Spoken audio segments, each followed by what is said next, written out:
How you doing today? I'm wearing my Dr. J hat now. I'm Dr. Jay Mawhinney, and I want to have a little talk about hyperthyroidism in cats.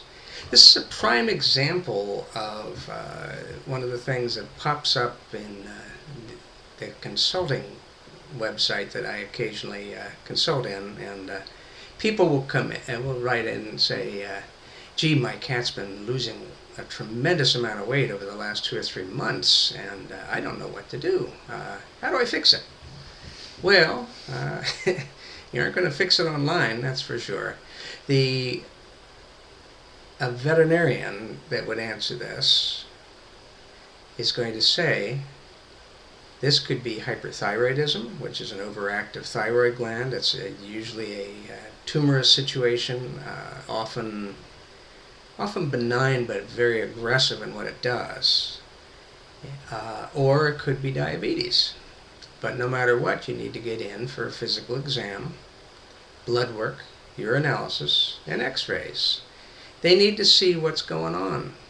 It could be liver disease, but if it's a voracious appetite, which most of the time happens with diabetes and hyperthyroidism,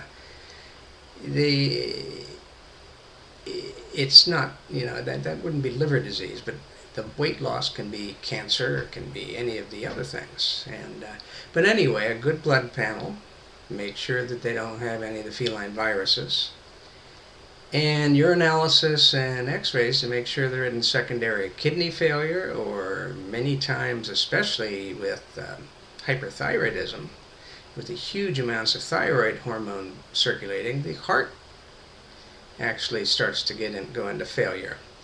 And the reason is because it causes hypertension, severe hypertension, and the kidneys get destroyed from the high blood pressure. And it's really important to catch it early. Early diagnosis makes it possible to have the catalytic of treatments, which is the radioactive iodine treatment, which is used in people and animals, and most of the time is successful. Sometimes there has to be some thyroid supplement and have that monitored, but that's the least of the problems. They used to do surgery on the thyroid glands because it was often a single tumor, but sometimes it was elsewhere as well.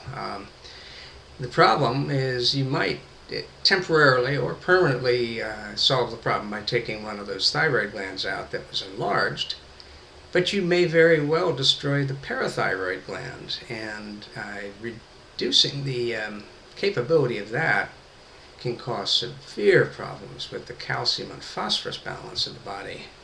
So we don't do it anymore, at least we shouldn't. Many veterinarians will start the cat right out on tapazole or methimazole, which is an antithyroid drug, which does mechanically reduce the thyroid levels, and symptomatically will settle things down. As soon as they're off of it, it goes back up, so it's not really a cure, but it's a control thing. But it's a little hard on the liver, and sometimes after a year or so, it doesn't work so well. I mean, you have to keep adjusting, and people, no matter what, they need to get thyroid checks every 3 months or so to check whether it's going too high or too low, and things to be adjusted. But at any rate, if we get early diagnosis, radioisotone therapy is the best option. It's curative in probably 90% of the cases. The other thing is sometimes if people have waited a little too long and there's the beginnings of some heart problems, tapazole will be used for a month or so to make that heart better able to undergo the therapy with the radiation therapy. And that's good. And then you retest, and hopefully the thyroid levels are down into a good level, and the heart is slowed down a little bit. It's no longer 230 or 40 heartbeats a minute, and where if you look at them crooked, they're going to have a heart attack. And then they go ahead and do the proper procedure. If you wait too long and sit around and just watch the weight go away and things like this, eventually there's going to be kidney failure. And with that, it's no longer an option to have the radioisotope therapy because it will be a little stressful to the kidneys in the very beginning, and that's very sad when that can't be done. But way too many cases are put off until they're very, very symptomatic by the time they come in.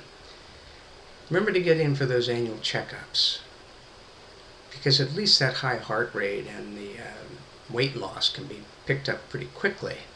And if they're truly wellness exams, they're going to be getting a health screen. Okay? It's important if you can afford it. You do what you can. Remember, you're in the driver's seat, but you want to do what you can to keep ahead of problems and have early diagnosis where you can actually treat and give your poor old kitty a little quality life for a few more years. Love your pet, because all they do is love you in return. They don't ask for anything else but food and love. Have a good day.